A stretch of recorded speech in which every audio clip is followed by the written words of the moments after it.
Donc bonjour à tous, on se retrouve pour la correction de l'exercice 3 de l'envoi de géométrie, dont l'énoncé était le suivant.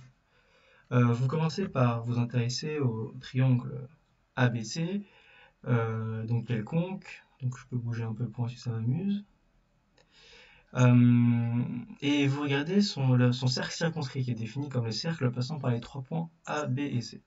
Donc là je vais l'indiquer en rouge. Et de ce cercle, vous allez construire deux droites qu'on appelle les tangentes en B et en C au cercle. C'est-à-dire cette droite-là, par exemple, qui coupe le cercle, enfin qui intersecte le cercle uniquement en C, que j'indique en bleu, et cette droite-là, qui est la tangente en B, qui intersecte le cercle uniquement en B. Ces deux droites, elles vont s'intersecter en un point qu'on appelle T. Et maintenant, ce que vous allez faire, c'est que vous allez projeter orthogonalement votre point T sur les droites AB, AC et BC. Donc ça va vous donner trois points X, Y et P que j'indique ici en vert. Et donc maintenant vous avez un nouveau triangle X, Y, A et un point P qui est au milieu. Et le but, ça va être de montrer que ce point P est l'orthocentre du triangle AXY. Donc vous avez probablement déjà un peu réfléchi à ce problème vu qu'il était dans l'envoi, mais je vais donner une indication. L'indication c'est la suivante. C'est de remarquer en fait que l'orthocentre c'est par définition le point d'intersection des trois hauteurs d'un triangle, mais en fait, si vous prenez deux hauteurs, elles vont avoir un point d'intersection, et du coup, ce point-là va forcément être l'orthocentre. Donc, en termes de définition, un orthocentre, c'est l'intersection de trois hauteurs, mais pour construire l'orthocentre, vous avez besoin que de deux hauteurs. Donc ça va être assez pratique pour nous, parce que pour montrer que P est l'orthocentre de AXY, il suffit de montrer qu'il est sur deux hauteurs de ce triangle. Et ça va nous permettre en fait de nous intéresser à seulement deux droites qui vont être les droites YP, que là j'indique par exemple en violet, enfin ou en rose, et la droite XP. Donc il suffit de montrer que ces deux droites-là sont des hauteurs du triangle, et on aura montré que P est l'orthocentre. Et donc si on fait ça, c'est parce que ces deux droites-là sont définies par des angles qu'on comprend plus facilement que la droite par exemple AP.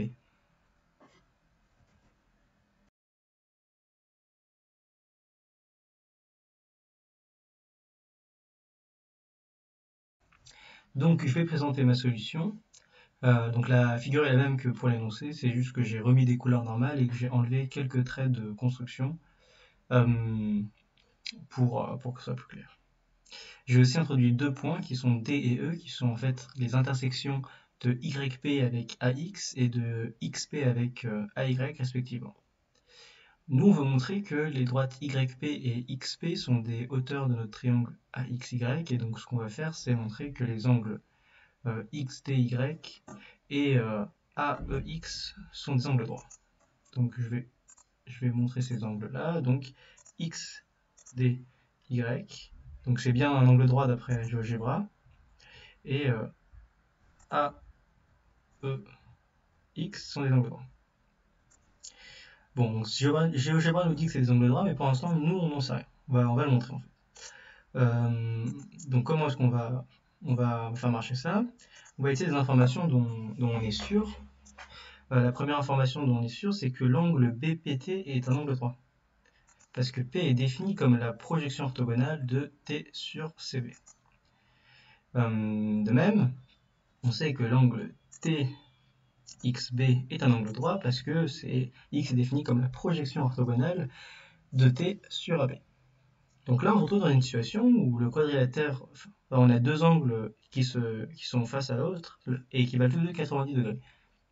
Donc la somme des deux fait 180, et ce que nous dit le théorème du quadrilatère cocyclique, c'est que le quadrilatère TPBX est cocyclique. C'est-à-dire que les quatre points se trouvent sur un même cercle, et on va le voir tout de suite quand je vais tracer le cercle en question. Donc par exemple, je peux donner une couleur à ce cercle, par exemple rouge, pour qu'on y voit un peu plus. Et donc là, on a ce qu'on appelle un quadrilatère cocyclique, et ça c'est toujours très utile en géométrie, parce qu'on va pouvoir utiliser le théorème de l'angle inscrit pour faire des chasses aux angles. Alors, comment est-ce que maintenant on va avancer dans le problème? Il va falloir donner un nom à certains des angles et essayer de les reporter là où on peut. Donc la première chose qu'on remarque, c'est qu'il y a un angle ici, donc PTB, et on va pas beaucoup le voir, donc je vais changer sa couleur. Donc par exemple, je vais le mettre en violet pour qu'on le voit bien, qu'on va retrouver ici dans l'angle PXB. Donc PXB. Et je vais aussi mettre cet angle de la même couleur, donc en violet, pour qu'on puisse identifier qu'ils sont égaux. Ok, donc nous on veut montrer que l'angle AEX est droit, et donc du coup si on regarde notre triangle AEX, bah, il faudrait montrer que l'angle AEX et EXA, leur somme fait 90 degrés. Donc il faudrait montrer que l'angle que je définis maintenant, donc en fait l'angle de ABC qui a pour sommet A, et je vais donner une autre couleur pour qu'on évite de les confondre. Donc par exemple l'angle bleu. Donc moi ce qu'il faudrait que je montre, c'est que l'angle bleu plus l'angle violet, ça fait 90 degrés. Donc maintenant qu'on fait une chasse aux angles, il faut trouver un endroit où je peux reporter l'angle bleu. Donc il y a encore une hypothèse qu'on n'a pas utilisée depuis le début, c'est que la droite TB, c'est une tangente à notre cercle en B. Et en particulier, on a une variante, plutôt un cas particulier du théorème de l'angle inscrit qui nous dit que on a ce qu'on appelle le théorème de l'angle à la tangente, c'est-à-dire que l'angle bleu, en fait, on va le retrouver en fait ici, dans l'angle entre C, B et T. Donc je vais noter, donc T, B, C. Je vais aussi le mettre bleu pour qu'on comprenne qu'il est égal à l'autre angle bleu. Et donc ça, c'est par le théorème de l'angle à la tangente, et on a une égalité d'angle. Sauf que maintenant, on a reporté cet angle bleu sur un angle qui est sur le cercle rouge. Donc on peut réutiliser en fait la cocyclicité des 4 points sur le cercle rouge pour dire que cet angle bleu, on le retrouve encore une fois dans l'angle PXT. Donc c'est ce que je vais noter, hein. Donc TXP, ça nous fait un dernier angle, donc on commence à plus voir grand chose.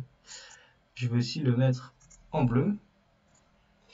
Et là on a fini. Ok, c'est pas ça que je voulais mettre en bleu. Ok, on commence à avoir beaucoup de notation sur la même figure. Donc je le mets en bleu, ok, voilà. Et là on voit plus grand chose, mais en fait ce qu'on a fait, c'est qu'on a décomposé l'angle droit TXA, donc l'angle dont on savait qu'il était droit parce que X était la projection orthogonale de T sur la droite AC, en un angle violet plus un angle bleu. Et donc on a bien montré que la somme de ces deux angles faisait 90 degrés, et donc si on reporte dans le triangle AEX, on a que l'angle AEX vaut 180 degrés moins la somme des deux autres angles, et 180 moins 90, ça fait bien 90.